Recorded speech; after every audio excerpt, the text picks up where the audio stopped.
Patton said, fixed defense points in modern war with tanks no longer work. You simply go around them. That is relevant, and I think it's it's to JBANC's credit that this first panel was organized on disinformation and propaganda, because the fact is, just as old generals fight the last war and old diplomats remake the last peace, we are in grave danger of assuming that the solution to the current threat that the Russian government and the Russian Federation poses to its neighbors will be exhausted if we deal only with a military threat. The reality is that if there were 10,000 American troops in each of the 3 Baltic countries, that would not end to engage in aggression and Western leaders' behavior that surpasses the appeasement of 1938 and 1939. And let us be clear, that is what is going on. We are not even willing to call what Mr. Putin is doing aggression. We are not even prepared to call what he is doing in Ukraine an invasion. And unlike Neville Chamberlain, when Munich was violated, we have people who, when Minsk I was violated, insist on Minsk II, and when Minsk II is ignored, we're going to look to Minsk 15 and 18. It is a pathetic indictment of our time. But one of the reasons it is working is the disinformation campaign that Vladimir Putin has deployed not only against the Baltic countries, but against the West. And he is doing something that I think it is critically important that everyone in this room understands. Mr. Putin has understood the media far better than Western leaders. He has understood that the changes in the media environment, both the 24/7 news cycle and the fact that in Western journalism there is an almost total confusion between balance and objectivity, so that the more things you put out, the more things people will feel compelled to report, even if they know them to be lies, serves his purpose. I read the New York Times on the train in this morning, and once again there are Putin statements which are not true, but which were reported in parallel with Western statements that happen to be. We are in big trouble, and we need to focus on it. Now we have 4 very good panelists who will be speaking to these issues, and I am going to be draconian and insist that they each remain within 10 minutes so that we can have real discussion. We're going to have the discussion in 2 levels. First, immediately after the 4th one speaks, we will have the panelists discuss for a few minutes among themselves, and then we'll open the floor for all of you to participate. As they speak, I would suggest that you should keep in mind 3 things, because these are questions that we ought to have answers to once we leave this room. First, what is disinformation? Because disinformation is not the same thing as propaganda, is not the same thing as lies. Unfortunately, in the relatively primitive understanding of the American and West European analytic community, there is no such clarity about that, and the word disinformation is applied in a far too Catholic manner. Second, it's critically important to understand why it's a threat. Because we live in a world which is very different than 25 years ago. Disinformation was not possible to be used in the same way in 1989, 90, and 91 as it is being used. And third, the last and most important question, can it in fact be countered without spreading it? And who is going to do the countering? Because the fact is, one of the great things about propaganda and disinformation as used by Vladimir Putin is that the reporting about what he is doing serves his purposes in most cases by spreading it to a broader audience. And we see that on a daily basis. Now, I think we will go with the panelists in the order they're listed in your program. So first, Christopher Walker, then Jamie Kirchik, then John Schindler, and then Liz Wall. And I will be nasty and keep them each within 10 minutes. Thank you. Thank you very much, Paul. I'll try to stay within that 10-minute limit. I'd like, first of all, to thank JBANC and Carl Alto for putting together an important and timely conference for all the reasons that were stated at the beginning of the day today. I'd like to make 3 points. I'll try to do this as succinctly as I can. The first has to do with assumptions. Some of these are related to points made in Paul's introduction. The second has to do with how Russia has confounded the assumptions and retooled its media to exploit the modern media landscape. And the third point I would call a failure of imagination, and I'll come to that at the end. So when I talk about assumptions, I'm really talking about our misguided assumptions. So if we look back 20 years ago, I'll use that point on the timeline, 1995, the prospects for media generally looked pretty good. If you looked at Central and Eastern Europe, for all the warts and flaws that were there, things were moving in the right direction in terms of private media, the investment, the space that was opening up, the legal framework, not perfect, but good. If you looked at Latin America, this was also true. If you looked at parts of Asia, where young democracies were emerging after the Cold War with the third wave of democracy, likewise, the media space was opening up, places like South Korea, Taiwan. So the landscape looked pretty good at that time.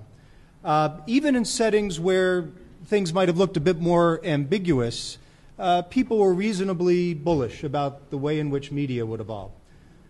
The other part of the assumption that I think is terribly important has to do with the leading autocracies at the time. So if you look at the conventional wisdom about China in 1995 and all of the best minds on China, the dominant assumption was China would grow economically, its middle class would evolve, and over time you'd have political liberalization and presumably liberalization of its media. By and large, this was the sense for Russia, different degrees of other non-Baltic former Soviet states, but I would say at that time, even though there might have been a few warning signs up before us, most of the analysts and the conventional wisdom that things would head in the right way. The Internet's rise, which was starting just about at that time, also, by the conventional logic, told us that the space would be more open, we'd all be smarter, we'd have more information at our disposal. So hold that thought. But in 1995, few people understood the extent to which a perfect storm was emerging for the sort of news media environment we would all have hoped for. So one of these was the decline of what I would call the serious news industry. This was already well underway at that time. You had large U.S. news organizations that were scaling back their foreign bureaus around the world. But this really accelerated, say paradoxically, with the rise of the Internet. So Internet news, at least so far, all of the great minds working in the news industry have not figured out how to monetize that in a way that works. And so you've seen the sort of editorial scrutiny and the professional levels of news and journalism, certainly investigative journalism, relatively speaking, clearly it's eroded over time. So we're in a much different environment today. We also did not foresee the extent to which the authoritarian powers I alluded to would reorganize themselves and get their footing and get their hooks back. And also, as Paul alluded to, find ways to exploit the new media environment, in part by making large investments in it, but in part by seizing the opportunities that are presented by a very fragmented and wide open news media environment. So let me shift now to the second point I'd like to make, which is the failure of our seeing these assumptions. So as I noted today, we live in, as we all know, we live in a much more frenetic, fragmented media world. Our inboxes are clogged with emails. You've got millions of sources of information. A huge proportion of those are of dubious provenance, very hard to check their authenticity and verify them. On the one hand, this can be wonderful. We have far more access to information for those who are vigilant and take the time to find sound sources of information. It's really a terrific time. But I would say for ordinary consumers of news, it's a very dangerous time. And this is something that I would say most analysts did not foresee looking back 20 years ago. Russia's media aims in the current environment. So Russia has been investing enormously in its international media reach and infrastructure. The conventional wisdom largely, with some exceptions, I would say the people in this room and on this panel may be the exceptions to the rule if we look at people who think about the way Russia has approached its news. So if you look at Vladimir Putin's comments at the outset of RT's creation, he said, Russia simply needs an opportunity to tell its story to the world. People don't understand Russia well enough, and we're going to do this better through RT. Fact of the matter is, if you look at the most recent polling data by Pew and others, Russia's standing and image in the world outside of Russia, and by the way, outside of leading autocracies, where he's got slightly higher popularity, and even his popularity in Russia we can talk about and debate. I'm not convinced that the numbers that are stated are quite accurate. But outside of Russia, in the European Union and the United States, his numbers are abysmal, and the image of Russia is abysmal. So you have this contradiction. You have an enormous investment by the Russians to enhance their prestige and image in the world, at least ostensibly, but their image and prestige is eroding at least in the democratic world where you have some competitive media. So why do they do this? The conventional wisdom has been, it's been to win hearts and minds abroad. I would argue it's better said they're trying to poison them. So this leads me to final points. RT's influence. So not that long ago, if you ask most people, what is RT all about, and the other relevant holdings in the Russian international media arsenal, they would say, oh, don't worry about it. It's not that serious. They're very dismissive. Today, thoughtful observers are far less cavalier about RT. So I'll just mention a couple of things to keep in mind. It's very difficult to have precise metrics of influence when you're talking about this sort of international media and how it makes an impact. But today, RT, Paul alluded to this, is now intertwined with what I would call normal news and information, especially online. Key narratives pushed by Russian international media now are picked up and propagated by Western news outlets. It's just in the mix, sometimes overtly, sometimes subtly.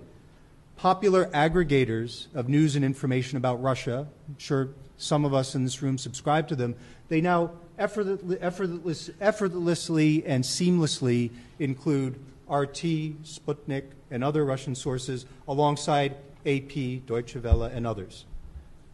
That suggests, it signals an ostensible equivalency in these news outlets. I find that to be very troubling. You find slick websites emerging in Central Europe and the Baltic states, probably with Russian support behind them, that now just find their way into the information mix and are challenged and scrutinized in a serious way. So we have this, what I would call authoritarian innovation that hasn't been, in my view, adequately understood and scrutinized. And all of these efforts, and Paul alluded to the bald-faced lies and these kind of crazy, outlandish sorts of things that come out on RT and other Russian news outlets, they seem to defy imagination. But my final point is this. I think there have been many failures by the West in recent years, but the largest failure, in my view, is a failure of imagination, because Vladimir Putin and his key associates, they've stretched the bounds of their imagination pretty broadly. As Peter Pomerantsev has said, I thought very shrewdly, Vladimir Putin hallucinated the Ukraine war into being. And so much of what's happened has been done through this propagandistic, disinformation-based, multi-platformed effort by the Russian authorities, and it's really been beyond the bounds of the European and American thinking today, after 25 years of essentially peaceful post-Marshall thinking.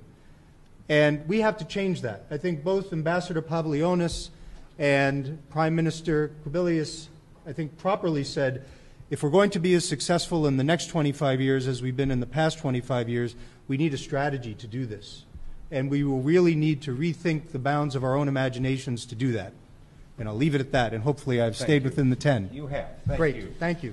Jamie Kirchhoff, Yes. Thank you, Paul, and thank you to Carl. Can people hear me? Yeah? To Carl and JBANC for this important event.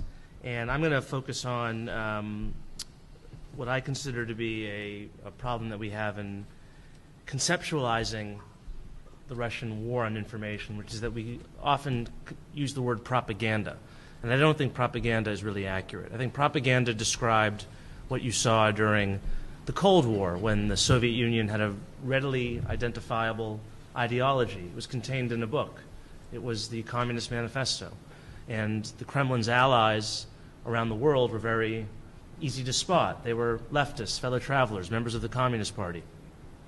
That's not what it is anymore. You now have a Russian regime which is perfectly comfortable supporting, on the one hand, the National Front in France, which is a far-right, some might even say neo-fascist movement, and it also has the far-left Greek Syriza party in its pocket. How is that possible? You wouldn't have seen this 25, 30 years ago during the Cold War, but now it's very much the reality. And I think Chris was right to highlight this, which is that the purpose of this information war, it's not to promote the glories of Russia and to tell you how great Russia is over the Western system, or to say that Putin is some sort of great leader. If you watch RT, there's actually very little about Russia. There's very little content about what Russia's doing. The purpose, I think, is to basically confuse and to disinform, and as Chris said, to poison minds. It's to make you question whether or not reality even exists. It's to throw everything up against the wall and hope that something sticks. And in the course of this, it's distracting you from what the reality is on the ground, which is a war being fought on European soil, something that no one really considered possible 3-4 years ago, as well as the subversion of democratic countries that are members of the European Union and the Atlantic Alliance. RT is a personal pet project of Vladimir Putin. He sees to it that it gets its $300 million a year. It's very important to him. He handpicked its executive director, Margarita Simonian, who's a very young, she's like 30 or 31, sort of an evil genius. But he handpicked her. And he has said that its purpose is to break the monopoly of the Anglo-Saxon mass media. Now, I don't think there's anything wrong with offering a different perspective. This is what happens in democracies where people are free to express their own opinion. But one can't do this in Russia, where the state controls nearly all the media and it harasses journalists and it jails opposition leaders, that is, when it's not killing them. So it's a little ironic that the Russian government would spend so much money on various international media outlets, the purpose of which is to diversify the international media landscape, when the media landscape in Russia itself has been increasingly constrained. So, for example, during the 2008 Georgia War, a former RT correspondent named William Dunbar tried to file reports about Russian airstrikes on civilian targets. His superiors in Moscow told him that he couldn't do that. He later said that the real news, the real facts of the matter, didn't conform to what they were trying to report, and therefore they wouldn't let me report it. He quit the network, saying that any issue where there is a Kremlin line, RT is sure to tow it. In 2012, after Russian riot police violently put down a protest of Putin's third inauguration as president, Ms. Simonian ominously tweeted, "You were warned that all your starry-eyed idealism would end in fanatical carnage. You didn't believe this, or are you just naive, or do you like it?" This is the language of a regime spokesperson, not an independent-minded journalist. The other aspect of RT, which I think is most prominent, is that it gives voice to conspiracy theories, no matter how outrageous or whatever their political orientation is. As long as this conspiracy theory can sow doubt about the West and Western institutions, and America in particular, RT will give it ample time, no matter how preposterous. There's an Orwellian-named program on RT called The Truth Seeker, and it alleged that last year's Boston bombings, this is sort of personal for me since I grew up in Boston, they alleged that last year's Boston bombings, which were perpetrated by two Chechens, as we know, were actually the fault of the U.S. government. One of the network's most frequent American guests is a man named Alex Jones, who is a notorious paranoid maniac radio host who alleges that the 9/11 attacks were a government plot and that the exhaust from airplane fumes contain some sort of chemicals that make American children grow up to be homosexuals. RT regularly features these fringe voices as if they were respectable, informed opinions. So in one day, you will see a historian or purported historian who claims that the CIA is testing drugs on American civilians. You'll see a member of the American Revolutionary Communist Party who was invited to talk about the earthquake in Haiti. And you'll also see Nick Griffin, who's the neo-Nazi head of the British National Party. And he's portrayed as, some sort of respectable political analyst. RT has given a show to a British member of parliament named George Galloway, who was expelled from the Labour Party for calling on Iraqis to murder British troops. He's been an outspoken supporter of President Assad in Syria, and he has personally paid a visit to Saddam Hussein where he saluted the former dictator's courage. I recently watched an episode of Sputnik, which featured a very surreal conversation between Galloway and a man named Keith Bennett, who is a member of the Communist Party of Great Britain. Galloway remarked that the country's power succession from Kim Jong-il to his son Kim Jong-un, quote, has passed apparently seamlessly, which is not surprising in a country that doesn't have elections or where bothersome family members can be taken out and shot. But then, as Galloway said, quote, every country has factional problems. For his part, Mr. Bennett remarks that a high school in Pyongyang boasts, and I'm quoting him here, facilities that would really be the envy of Eton and Harrow. So RT is really an outgrowth of Russian foreign policy, and so in that sense it provides generally supportive coverage of dictatorships and human rights abusers around the world.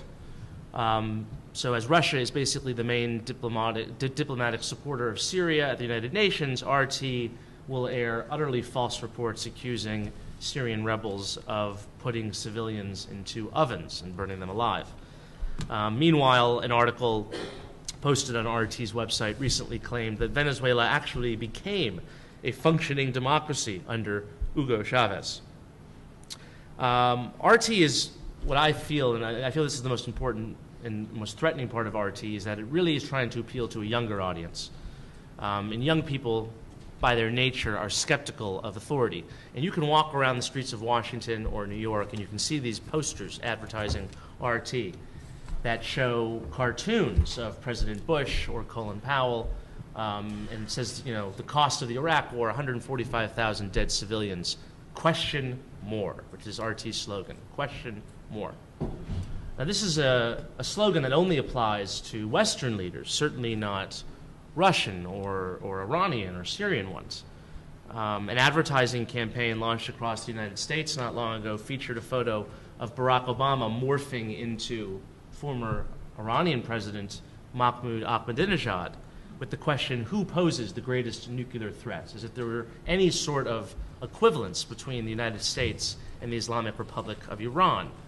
Now, I think lest you imagine that RT is some sort of minor problem for the people on this panel who are obsessed with Russian disinformation, I think you have to understand that it is the most popular international news network on YouTube. It has over 1 billion hits on YouTube. And if you travel frequently, as I do, no matter what hotel I check into, no matter what corner of the earth I'm in, I can guarantee you that RT will be on the television in that hotel. They are excellent at getting on the cable subscription packages all over the world. It's available in French, German, which is particularly frightening. I think there's a real hunger for this sort of propaganda in Germany, Arabic, Spanish. This is not something to be laughed at. Do I have any more time, or should I move on? Okay. Now, I think RT is one of the greatest instruments of Russian soft power. I think it is vastly underestimated in the effect that it has. I think the memes that it puts out have gained currency. maybe not so much in America, but certainly in a place like Germany, where many people think that the Ukrainian government is composed of fascists. That has become a talking point throughout much of Western Europe, and I attribute a lot of that to RT and also other Russian disinformation tactics. I'm going to end there. Okay, thank you. John? Yes. All right, good. Good morning. I'm John Schindler, and I'm going to take up where Jamie just left off. A nice follow-on here. Thank you to JBANC. Thank you to Carl. Thank you to Paul. It's great to be here. I want to ask if we really have eyes to see. It's not that we can't see. Do we really want to see? Do we really want to see patterns? The postmodern Western mind is very prone to be skeptical about our own societies, but not other people's societies. And this is very much pushed by the RT worldview. I come at this a little differently. I am a historian by background. I spent more than a decade in U.S. counterintelligence. So my background is a little bit like Vladimir Putin's in a sense, not in a bad way. The good thing about working in counterintelligence, particularly against the Russians, is it allows you to see things normal people don't see. The bad news is it can make you a little crazy. No one should work in counterintelligence for your whole career. It makes you a little weird. We always had the joke, you know it's time to get out of counterintelligence when at least once a week you're staring in the mirror, shaving, and you think, I wonder who he's working for. It's time to move on. But it does give an ability to make connections that others don't see. We're assured that many things in the media are just coincidences. We were told last week about the greatest penetration by Russian intelligence in communications of the White House and State Department in our history. This, of course, is less than 2 years after Edward Snowden moved to Moscow with the largest trove of intelligence documents stolen in the history of Western intelligence. This, of course, is a coincidence. Yesterday, Bloomberg's software went down, paralyzing, frankly, Western finance for a while there.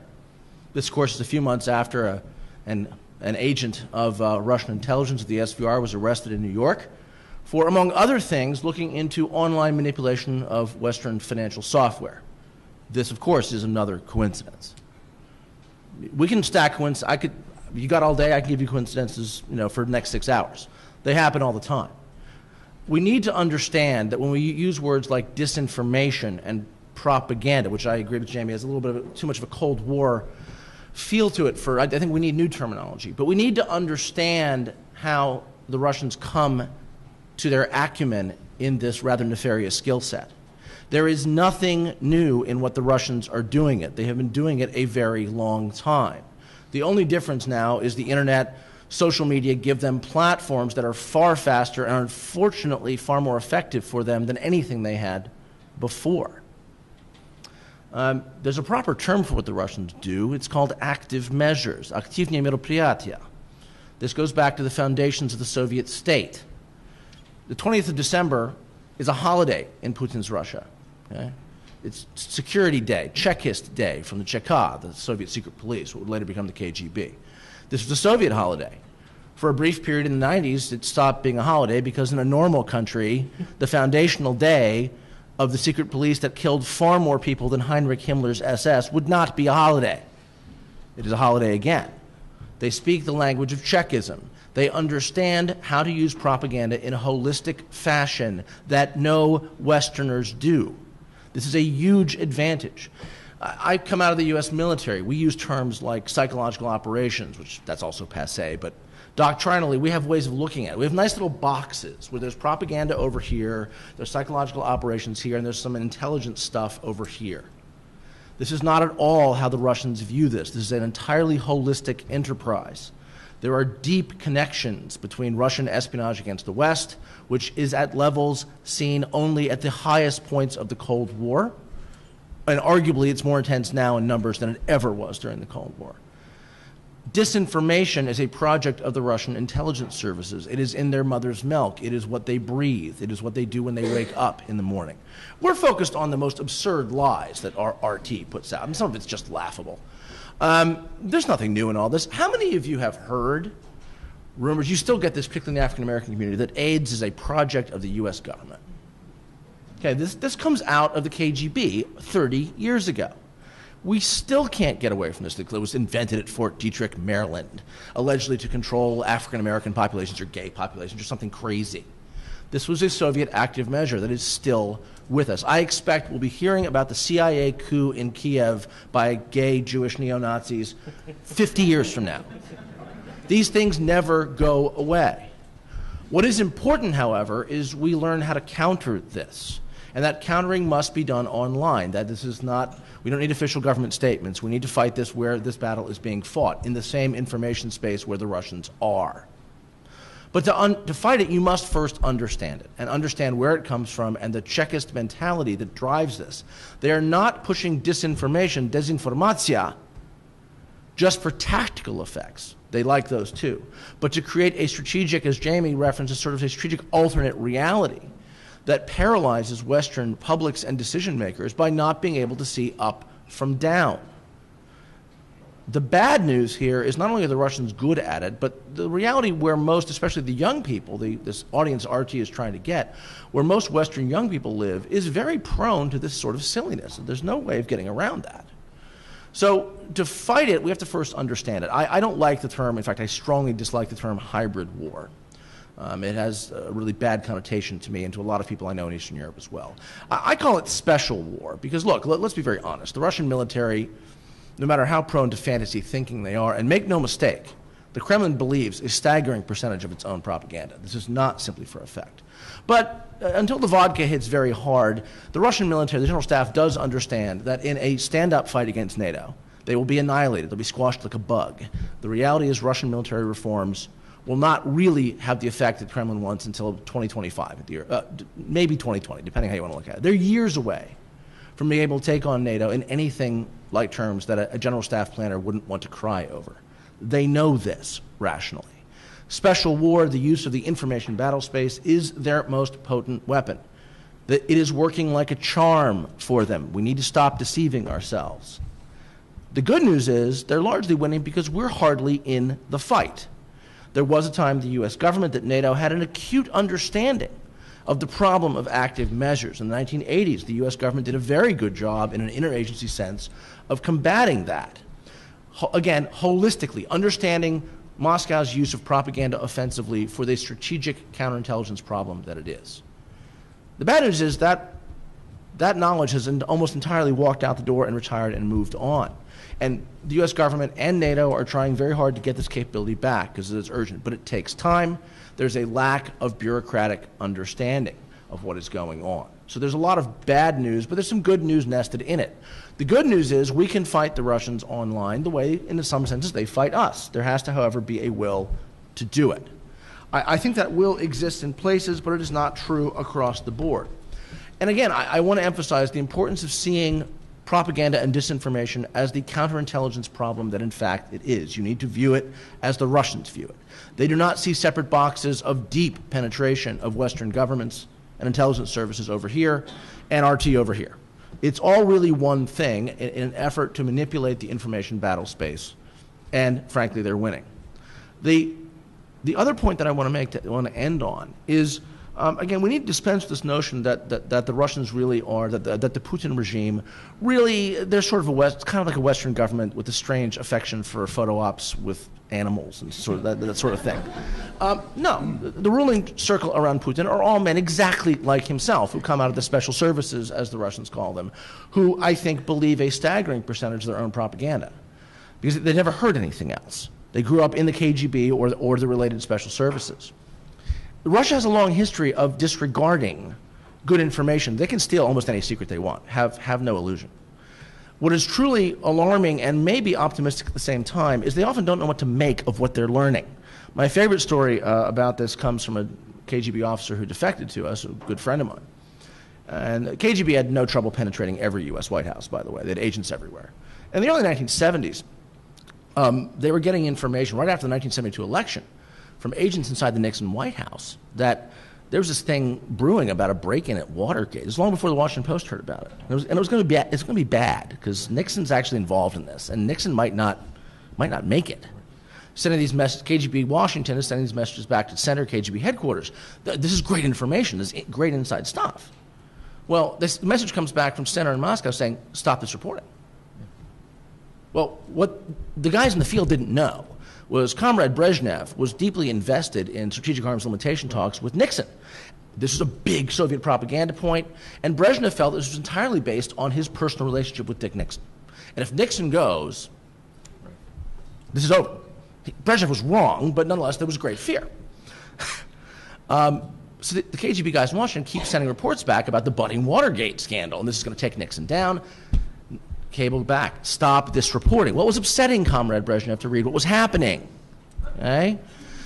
Guys in the field had no clue what was going on. Eventually, a very senior general from the KGB shows up in Washington and gathers the young KGB officers, and in a very Russian way, tells them, cut it out. Stop reporting on it. It's upsetting people.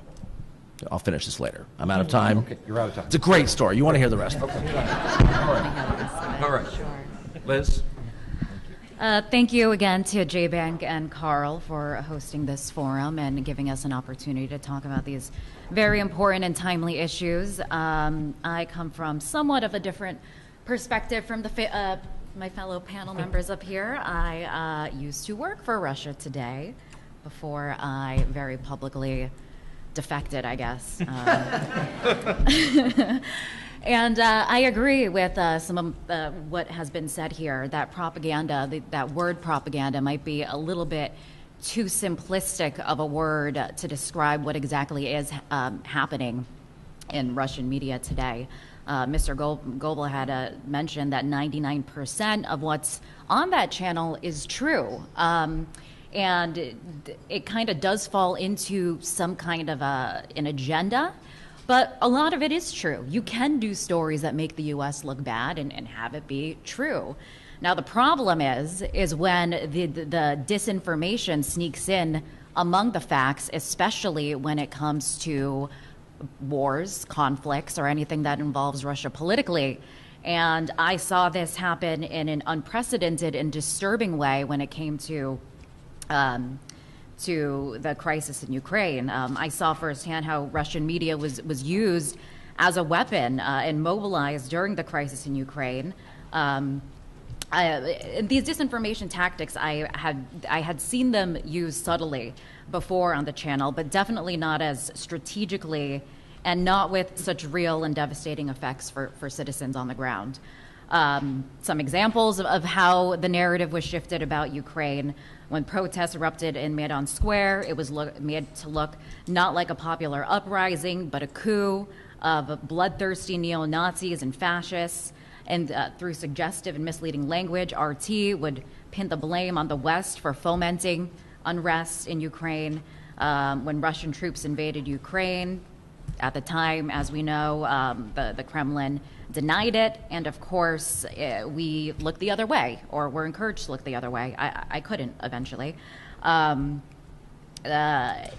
despite evidence to the contrary. In fact, the words Russian invasion, when it was happening, couldn't even be uttered in the broadcast. When I used it in simply just posing a question to a guest, that question was edited out. So, and when it became impossible to deny the presence of what later became known as the Little Green Men, they were dubbed self-defense forces. That was the chyron on the bottom there. Self-defense forces come to the rescue, volunteer soldiers banding together to rescue fellow Russian speakers being oppressed by the fascists in Ukraine. So these are all the tactics: denial, deception, omission of critical facts, conspiracy theories, as we had discussed already. Russia was able to shape reality, or kind of just make it difficult to find out what the reality is, or have a reality-based discussion of what really is happening there. And of course, we saw what was playing out throughout all of this confusion. Shortly after my resignation, Crimea was annexed, and the Russian-backed separatists gained ground in eastern Ukraine. So yeah, throughout the invasion of Crimea and the subsequent Russian backing of the rebels in eastern Ukraine, the media, as we've seen, has been used to blur the facts and create a climate of chaos in the information space, which more prominently is the internet. The campaign has proven effective. As mentioned before, inside Russia, Putin's approval rating hovers at over 80%, hailed as a strong and decisive leader for the Crimean land grab. we had seen that the independent media has been silenced, the pro-Putin media amplified. Within Ukraine, the facts were blurred as Russian media consistently silenced the Ukrainian media and just pinned the blame on the Ukrainians no matter what. By branding them savage, violent fascists, you could see how this kind of climate of fear was created among ethnic Russians and Russian speakers. And abroad, here in the U.S., the aim, just disinformation, chaos, poisoning discussion. Another interesting thing about RT, and Jamie had mentioned this, is that some of the most celebrated hosts at the station hold very anti-Western views. Conspiracy theorists are given a platform at the channel, along with guests with viewpoints that range from unconventional to deranged. It didn't matter how credible the voices were, as long as the underlying message was reinforced over and over again that the U.S. and the West is crumbling, corrupt and hypocritical, intent on destroying Russia and other countries that stand in the way of carrying out its hegemonic goals. And as mentioned before, Russian media provides a home for a spectrum of political beliefs, from the far right to the far left, as long as they're skeptical of the political establishment, the mainstream media, Western or NATO powers. And while many of the theories are just completely absurd, one of the things that I found to be troubling working there was how employees and viewers alike seem to be easily manipulated by the message. And again, it's kind of this trend, especially among young people, that seem to be vulnerable to this kind of scrutiny of our own media, of our own government, which is healthy to an extent, but it goes too far here. One thing I found really troubling was the type of people that did tend to tune in. They're the 9/11 truthers, paranoid skeptics that predictably believe that any mass shooting or man-made tragedy was orchestrated by the U.S. government, everything from the Boston Marathon bombings to the Sandy Hook Elementary School shooting. That really bothered me when I saw that reaction, because that's right near my hometown, and just found that really disturbing that so many people believed it was a hoax. These are the type of people that tune in there. And it just comes from this paranoid worldview that the Western governments and the mainstream media are working together to control the public and prop up the global elites.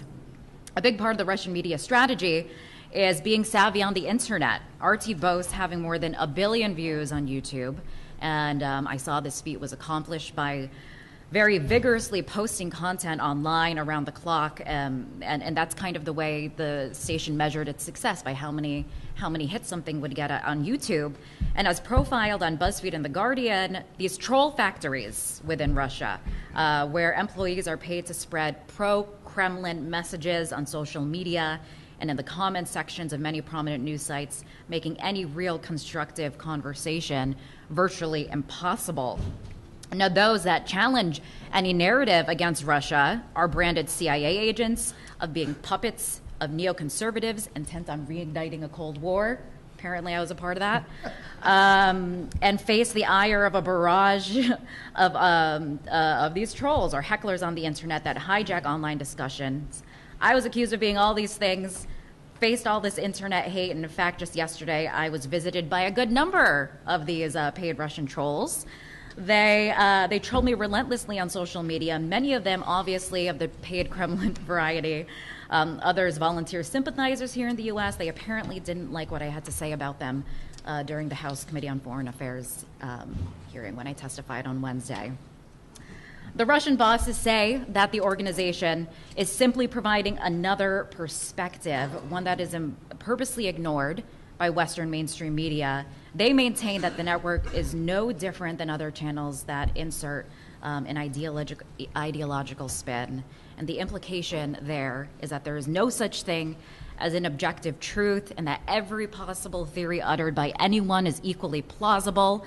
But really what's happening there is that the Kremlin sees this as an opportunity to mold reality. I think I'm kind of running out of time. That's it. Okay. I'm going to leave it there. I have a lot more to say, though. Thank you very much. Before turning it back to the panelists and to you, I'd like to highlight a couple of things.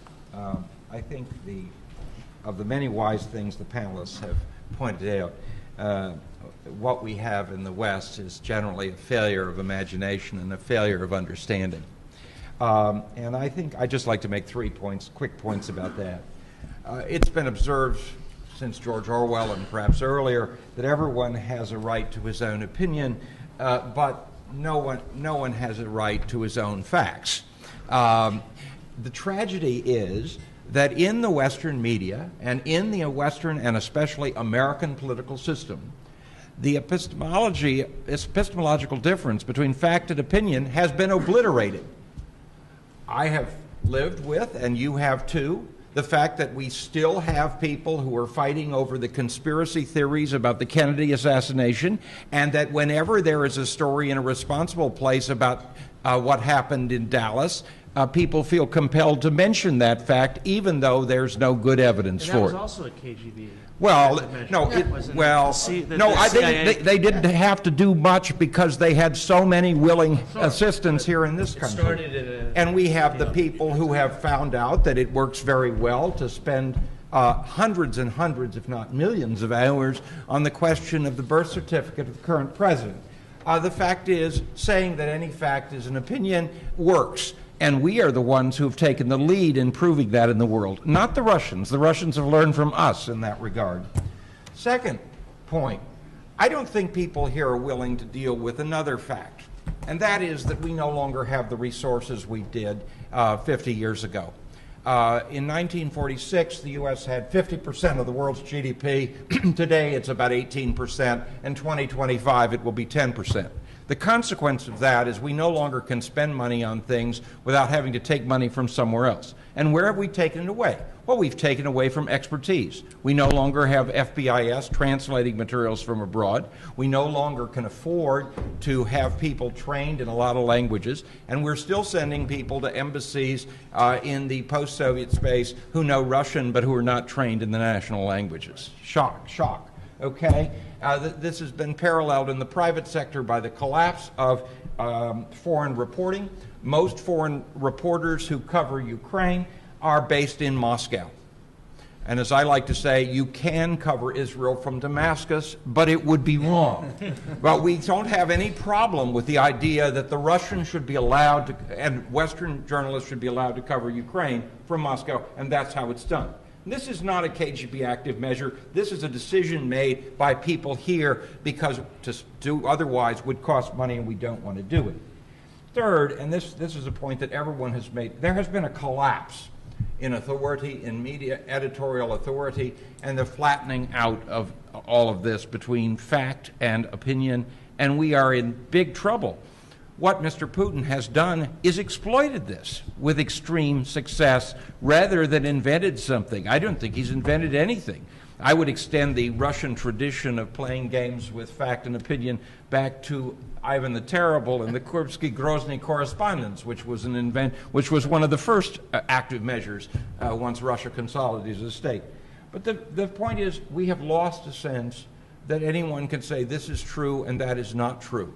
We have a generation of journalists in the United States and a generation of policy analysts in our government who assume that if anybody makes a statement, it needs to be recorded, regardless of whether there are any facts for it. In that kind of environment, what Putin is doing makes sense because it works, and I think that's important. Now, very quickly, let me pose one question and ask each of you to respond however you want. Okay? What can we do about this? I mean, what can we do, not just simply conceptually, but who and what institutions have to be involved in order to make sure that we don't lose this particular round, as we are currently doing, because somebody else understands how to play us better than we understand ourselves? Please, you could start. We'll go the same order. So Paul, it's a terribly important question. I think what's emerged in the last year or two as the sense of Russia's impact using its disinformation propaganda has taken hold, there have been a number of initiatives and efforts starting to get off the ground, but they seem very fragmented and not very coherent. And I think part of that, as you alluded to, is the misapprehensions about what we're confronting. So on the one hand, the expertise that's needed, not only in the field, but the expertise to contextualize and explain what we're up against simply isn't there. It's not there. And so on the one hand, you need the sorts of things that Radio Free Europe, Radio Liberty used to have, which was gutted. In some form, you need that back. That's one piece of it. I think you also need, and this I would separate from the kind of counterintelligence piece of this, you need the ability to project democratic information, I would say both from private and public sources. I mean, not only has the budget within our own U.S. international media been flat or actually shrunk when it relates to certainly Central and Eastern Europe and the Baltic states over the last decade and beyond. But the BBC, Deutsche Welle, and all the other publicly funded, democratically oriented media, they've also been cut. So you have this challenge. You then have a separate basket, I would argue, which is the defense of democratic ideas and values, which is slightly different from what Radio Free Europe, Radio Liberty, Radio Free Asia is doing, which is essentially serving a surrogate function, which is more needed today, by the way, than at any time since the end of the Cold War. I think if you talk to people who follow the news casually, my friends and where I live, and I talk to them about what I do, and I say, would you believe that in today's China, today's Russia, systematically getting news and information that matters through mass media, certainly through television, is a near impossibility? They look at me like I'm a crazy person. They don't believe it. It defies their imagination. But this is the reality. The need for providing what I would call democratically oriented news and information in Russia and other politically authoritarian regimes is extraordinarily important. And then there's the other piece that I think John was alluding to. These are all related, but I think they're different because they're all challenging and complicated, and because we don't know how to do this in a coherent way, we're not up to the challenge right now. So I haven't answered the question, but I've raised other questions. Okay, that's fine. That's fine. Next. Well, I think it's not just the authoritarian countries that are suffering from a lack of democratic media. I think it's also places like Hungary, where you see a crackdown on independent media and a subsequent rise in influence of sort of illiberal or authoritarian or Russian-sponsored media. In the Czech Republic, we've seen a cropping up of a bunch of mysterious websites that have shady funding sources that all seem to be challenging Western narratives. In Slovakia, there's also been a rise in these types of media outlets. I actually don't think it's very difficult to refute a lot of this nonsense, and I'm sort of surprised that our institutions haven't been doing more of it. I mean, I think some of the best stuff to come out of the State Department in the last year was after the annexation of Crimea, and they would just put out very simple, the top 10 lies of the Kremlin on Crimea. And it would just very simply, point by point, go through claims that were made and refute them with facts. And NATO also did the same thing. They put out a fact sheet about this, this meme that you've heard probably endlessly, which is that NATO promised, or the Western powers promised the Soviet Union and Mikhail Gorbachev that it wouldn't extend eastward in exchange for the reunification of Germany. It's absolute nonsense, or that NATO is somehow responsible for what's happened in Ukraine. And NATO put out a fact sheet with also the top 10 lies that Russia's telling you about NATO. Why aren't we seeing more of this? Is it too combative? Is that what we're afraid of? That it's sort of fighting back the Russians with the same tactics that, I mean, it's not that we're fighting back with the same tactics. They're using lies and disinformation. We're using facts. I don't understand why we don't do that. John alluded to the 1980s when there was an active measures working group. And it was basically this roadshow that would travel the world. It was an interagency working group of people from the CIA and the State Department and USIA, local embassies, and they would host these presentations where they would invite local journalists and think tank people and intellectuals, and they'd say, look, here's what this supposedly independent newspaper is telling you about X, Y, and Z. We're going to show you. This newspaper is funded by the KGB. These are what they're saying. They're complete and utter lies. Why aren't we on the offense in response to this. That's what I think we need to get back into doing. Thank you. Sure. Okay. Yeah, I think this is an interesting question I've been asked before is how do you fight this? Do you fight it with more propaganda? And I think that's definitely not the answer, because then that just confuses the information space even further, and then there's no credible voices, and it's just complete and utter chaos. So I think amplifying the truth is the answer, and stressing the facts. And one thing that I observed to be effective within Russian media is that they know that first impressions matter. So let's say with MH17, if you right away just throw any possible alternative conspiracy theory out there, some of them completely crazy, some of them maybe possible, right away the viewer is thinking, I don't know what's going on. It's hard to even have a conversation about it. So I think when something that is ridiculous that's put out, or a lie, or disinformation, or something that's taken completely out of context, that the media, knowing that this is their tactic, respond quickly and clearly and refute it right away. Because the longer that it kind of festers out there, the harder it is to kind of take it back and reclaim the truth in the narrative. Another thing is, I think kind of what we're doing right now is spreading awareness about this disinformation campaign and how it works. When I was kind of trying to talk about it last year, when this kind of was really heating up, it's hard for people to, especially, beyond who's in this room today, that just kind of everyday consumer of news, to really understand this bizarre and complicated and nuanced propaganda campaign that's going on. So I think it's important to spread awareness about it and how it works, so the public can be educated as a whole when it comes to where they're getting their information sources from, and how to kind of think critically about what it is they're reading online. And lastly, I want to add, at least within here in the U.S., if there might be some kind of a responsibility, because we talked a lot about Radio Free Europe and maybe what government institutions can do here in the U.S. to counter the propaganda, that maybe there's some responsibility within private sectors where, for example, Google, if, let's say, the hearing that I took part in the other day, if you Google my name, the top 4 articles are RT, Sputnik, LiveLeak, which is funded by the Russian government, and InfoWars by the crazy Alex Jones.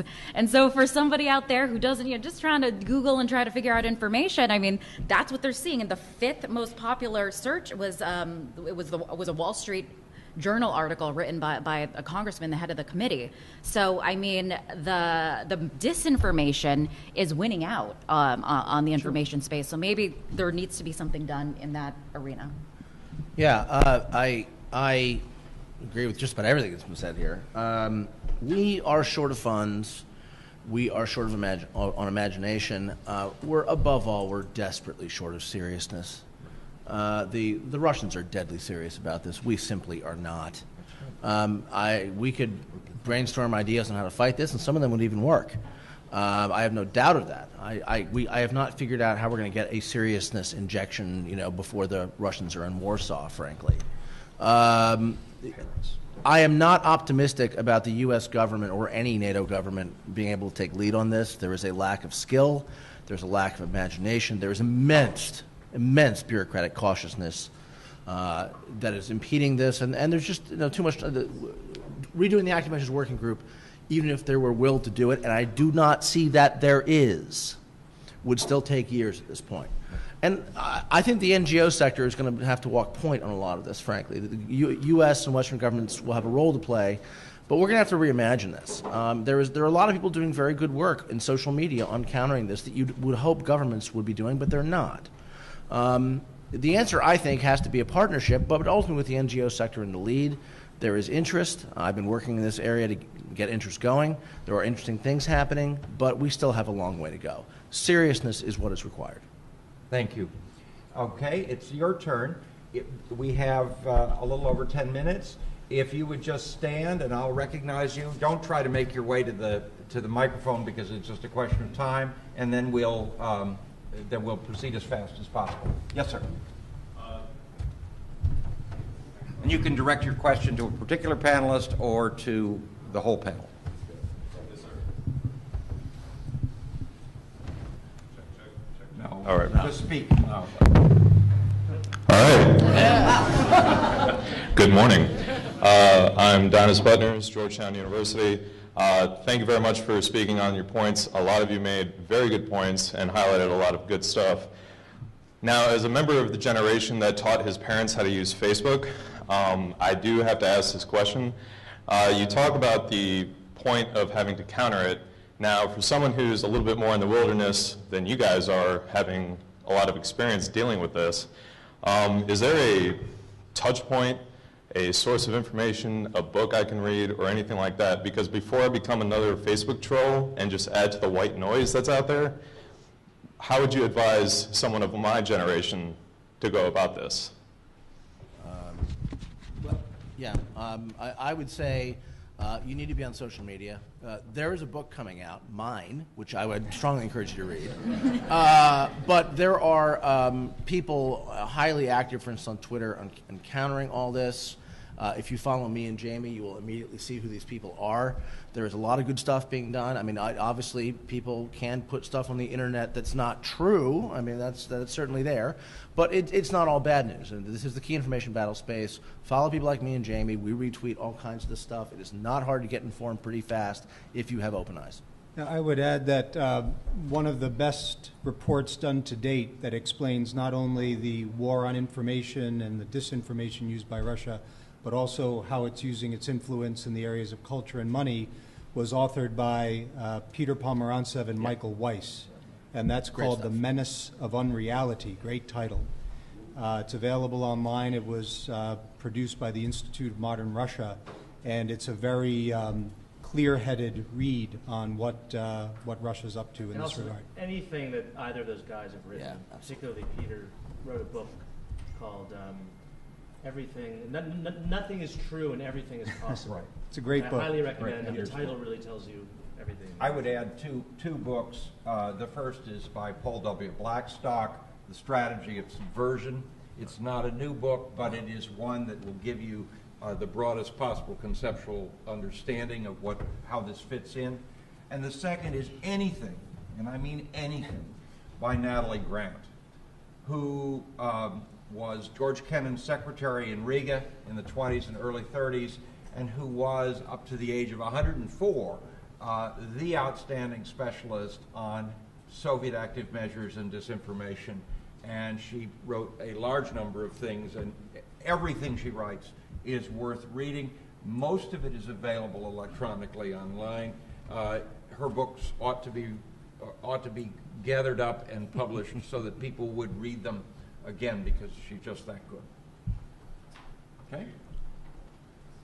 Hello, I'm Yaroslav Brisupi, the Chief of Mission of Ukraine. But thank all the panelists and JBANC for organizing this conference, and also thank Kremlin for his earlier remarks and for all the support. Russian propaganda is an extremely powerful tool in the information war. Russia is committing significant resources to do that, to fight this war. Liz mentioned, for example, we talked about RT, you mentioned troll factors. For example, one of the troll factors in St. Petersburg employs 250 people who generate up to 100 messages per day. And to combat those lies, we need commitment of similar sources. And the more outrageous the lies, the more easier people believe them. And we have been trying to uncover those lies, and with the help of the State Department, Ukrainian community in America, and a lot more needs to be done. My question is, what can we do to penetrate the bubble of Russian information society? Because all those slides are directed also not just to the internal, not to the external audience, to seed doubts in the minds of European and American policymakers, but also to the Russian audience. And it's very difficult to penetrate. I think you got to be really careful there. Look, you've just cited Kremlin propaganda. That the West is just waiting to have a color revolution in Russia and to turn the Russian public again. I mean, obviously, I think everyone in this room would be really happy if Putin went off Earth tomorrow. But as we heard from the Prime Minister, that's probably not going to happen soon. I think when you're getting into offensive information warfare, it's probably not something I want to talk about on camera. But it's also something we need to be very careful. We need to win the defensive fight before I think we should even really be talking about that. But fortunately, I am old, retired, and sick, and so I don't have to feel constrained about what I say. Damn it. If we're going to be serious in this, the first thing we have to do is recognize that we have to be able to communicate to the people who are attacking us. And we have gutted our capacity to do so. We created the Voice of America in February 1942 to broadcast in German to Nazi-occupied Europe. We broadcast to Soviet-occupied Eastern Europe during the Cold War with VOA and other broadcasts. However, thanks to the outrageous decisions, if we can dignify what they have done with that word, of the BBG, we had the notion that the way you broadcast to the people of the Russian Federation is on FM stations which have to be located on Russian territory, which gave the Russians a veto over what was on because people were afraid to broadcast anything that might get them shut down. If we're going to be serious, we can't go back to shortwave. We're in a post-shortwave environment. But what we can do, and which is not technologically impossible, is direct-to-home satellite television programming. It makes an enormous difference where it is, and the failure of our government and the failure of the BBG and the failure, let us be blunt, of this White House and this Congress to consider direct-to-home satellite television broadcasting, which has been recommended by a large number of people, is appalling. We need to have that capability. VOA, RVRL, and I've worked at both places, I'm proud of it, and a lot of other Western stations have got to realize that the internet is not sufficient.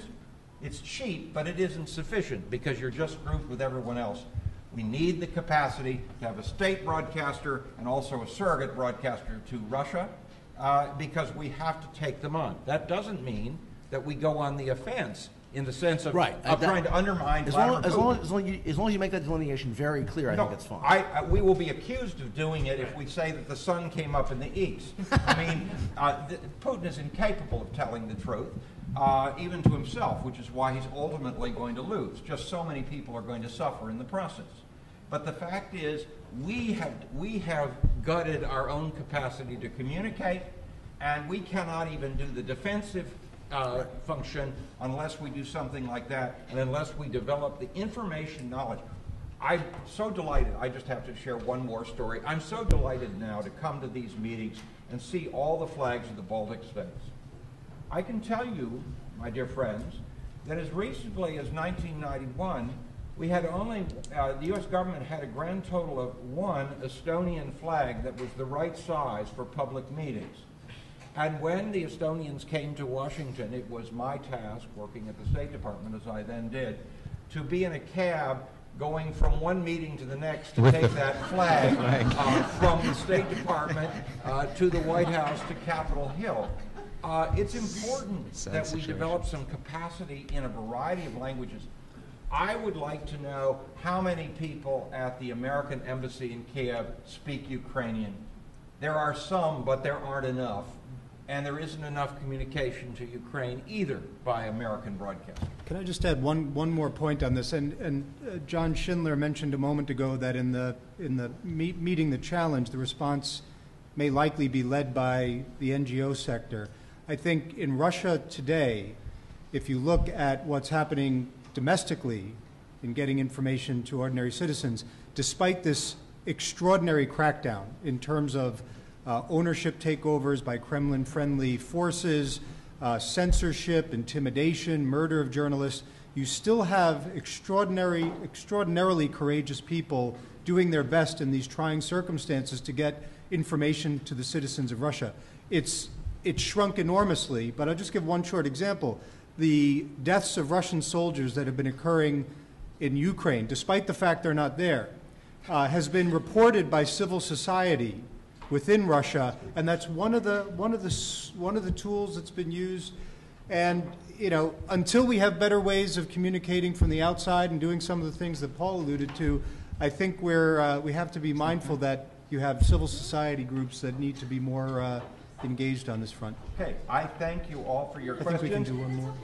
Well, we're over time. Are you prepared? I realize this is a Baltic organization, so we're going to be late, but I was trying to be disciplined about it.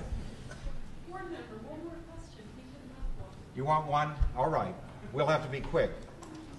I've tried to be, well, that doesn't happen. Very quick. We all understand, obviously, the propaganda in terms of RT.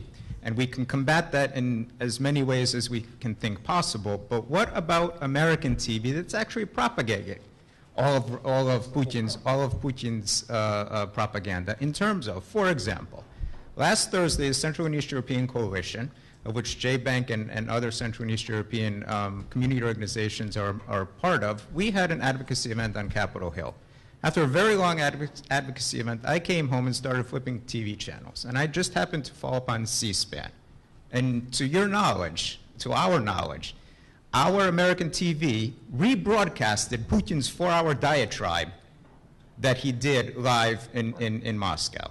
So how is this, how do we, in our sense, this is not the only case and scenario. We have people such as Steve Cohen's that go on National Public Radio, that go on, that have their own public radio shows, that appears on CNN and so forth and so on. How do we go about combating it here as compared to just combating it over there?